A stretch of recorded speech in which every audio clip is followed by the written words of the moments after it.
డబ్బు దాహంతో చంద్రబాబు మెడికల్ కళాశాలలో ప్రైవేటీకరణ చేస్తున్నారని ఎమ్మెల్యే పెద్దిరెడ్డి రామచంద్రారెడ్డి ఆరోపించారు. 17 మెడికల్ కళాశాలలను పప్పు బెల్లం కోసం కేవలం ₹1 అమ్మేస్తున్నారని మండిపడ్డారు. వైజాగ్ నగరంలో కోట్ల రూపాయలు విలువ చేసే ప్రభుత్వ భూములను 90 పైసలకే ప్రైవేట్ వ్యక్తులకు దారదత్తం చేశారన్నారు.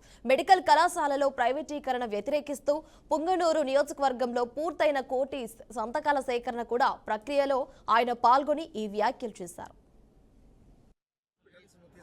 రాష్ట్రంలో గత ప్రభుత్వం ఏదైతే జగన్మోహన్ రెడ్డి గారి ఆలోచనతో ఆధ్వర్యంలో ఒకే ఒకసారి 17 ప్రభుత్వ మెడికల్ కాలేజీలను వాటికి సంబంధించి అనుబంధ కార్పొరేట్ హాస్పిటల్స్ను తీసుకొచ్చిందో మరి అలాంటి వ్యవస్థ పేదలందరికీ కూడా ఉచితంగా వైద్య విద్యను అభ్యసించేదానికి వాళ్ళందరికీ కూడా అవకాశం కల్పించాలని చెప్పి పేదల కోసం ఏ రాష్ట్రంలో కూడా ఏ రాష్ట్ర ప్రభుత్వం చేయనట్లు భారతదేశంలోనే ప్రథమంగా జగన్మోహన్ రెడ్డి గారు 17 వైద్య కళాశాలలు వాటికి సంబంధించి హాస్పిటల్స్ తీసుకొచ్చి వైద్యం కానీ విద్య కానీ పేదలందరికీ అందుబాటులో ఉండాలని చెప్పి ఏదైతే ఆలోచన చేశారో ఈ ప్రభుత్వం వచ్చిన తర్వాత జగన్మోహన్ రెడ్డి గారు చేసింది ప్రతిదీ కూడా తిరగరాసు.